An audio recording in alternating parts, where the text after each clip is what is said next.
মিজানুর রহমান আজারি ভাই বাংলাদেশে প্রথম মাহফিল করবেন পেকুয়া কক্সবাজারে। ঐতিহাসিক সেই মাহফিলে আগামী 27শে ডিসেম্বর আমার প্রিয় ভাই জুমার দিনে কথা বলবেন ইনশাআল্লাহ। আমি আজকে সোশ্যাল মিডিয়াতে দেখলাম প্রত্যেকটা যুবক ফেসবুকে পোস্ট করতেছে, আলহামদুলিল্লাহ আমাদের প্রিয় শাইখের কথা আমরা শুনতে পাবো। এদেশের কোটি কোটি তরুণ আজারি ভাইয়ের কণ্ঠে কোরআনের তাফসীর শোনার জন্য মুখিয়ে আছে। কথা বলে ঠিক না? সারা দেশ থেকে কত মানুষ এই মাহফিলে যাবে।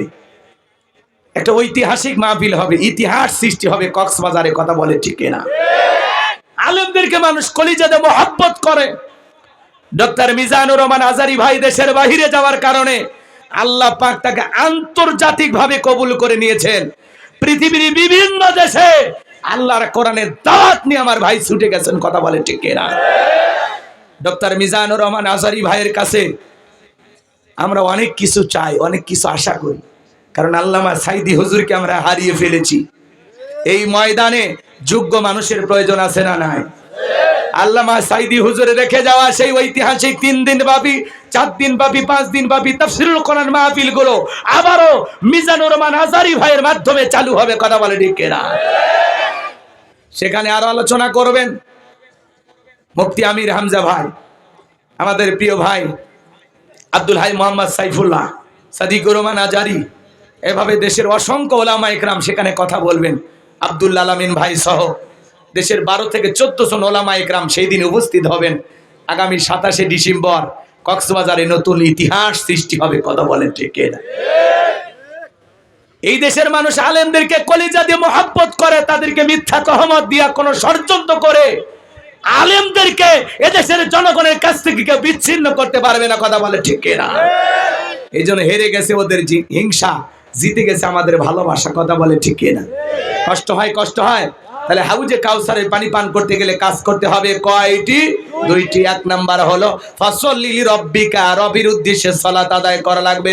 এ বাজান গো আমার 5 ওয়াক্ত সালাত যারা নিয়মিত আদায় করবে তাহলে আল্লাহ তাআলা 1 নাম্বার রিজিকের ব্যবস্থা করবেন, আর 2 নাম্বার সকল ভয় থেকে আল্লাহ পাক তাদেরকে নিরাপত্তা দেবেন। কথা বলে ঠিক না?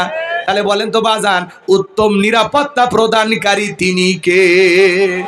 তাহলে নামাজ পড়বো তো ইনশাআল্লাহ। আমাদের সমাজে আছে নামাজি 5 রকমের।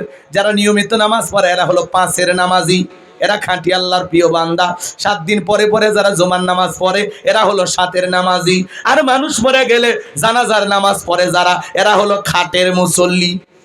কথা কয় না? কথা কয় না? আর যারা 2 ঈদের নামাজ পড়ে এরা হলো ঠাটের মুসল্লি। রমজানের একটা রোজা রাখে না, ভিআইপি শেরওয়ানি পাঞ্জাবি পরে বলে দোস্ত কেমন লাগতেছে, বলে হেভি লাগতেছে। ঈদের নামাজের শেষে ইমাম সাহেবকে ধরে কোলাকুলি করতেছে। ইমাম সাহেব আস্তে আস্তে কানে কানে বলে, ভাই রোজা কয়টা? হুজুর একটাও রাখিনি। তারাবি কয় পড়িনি, কিন্তু ইফতার খাওয়া সারিনি। কথা কোন ঠিক কিনা? এরা হলো ঠাটের মুসল্লি। আর নির্বাচনের সময় মাথায় টুপি পয়রা জনগণের সামনে এসে কথা বলতে হঠাৎ করে নামাজ পড়ে যারা, এরা হলো ভোটের নামাজি। এরা নামাজ পড়ে না, কিন্তু ভোট পাওয়ার আশায় ওই সময় মুসল্লি সাজে। কথা কন নাকি আপনারা? রাগ করতেছেন আপনারা? শুধুমাত্র 5 ওয়াক্ত সালাত আদায় করলে হবে না। 5 ওয়াক্ত সালাত এটা তো রবের ডিউটি, বাধ্যতামূলক ওয়ার্ডার। গভীর নিশীতে রাতের 1টা 2টা 3টার দিকে ওইটা বিবির ভালোবাসা ত্যাগ কইরা, আরামের বিছানা ত্যাগ কইরা, ঠান্ডা পানি দিয়া ওযু বানায়া নিরালায় নিবৃত্তিতে যায় নামাজে দাঁড়িয়ে যায় যারা, আল্লাহর প্রিয় আশিক বান্দা তারা।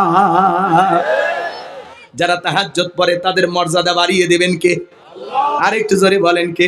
তাহাজ্জুদের জায়নামাজে আপনি একা একা দাঁড়িয়ে গেছেন, আমার আল্লাহ রাব্বুল আলামিন বলেন ওয়াল্লাযীনা ইয়াবিতুনা লিরাব্বিহিম সুজদাও ওয়া কিয়ামা।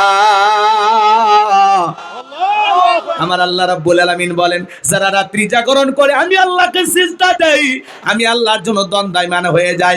গভীর নিশীতে তাহাজ্জুদের জায়নামাজে দাঁড়িয়ে যান ভাই, তাহাজ্জুদের জায়নামাজে যারা দাঁড়িয়ে যায়, এ বাজান গো আমার, গভীর নিশীতে সালাত আদায় করলে তাহাজ্জুদের জায়নামাজের মাধ্যমে, সিজদার মাধ্যমে প্রেম করতে হবে কার সাথে?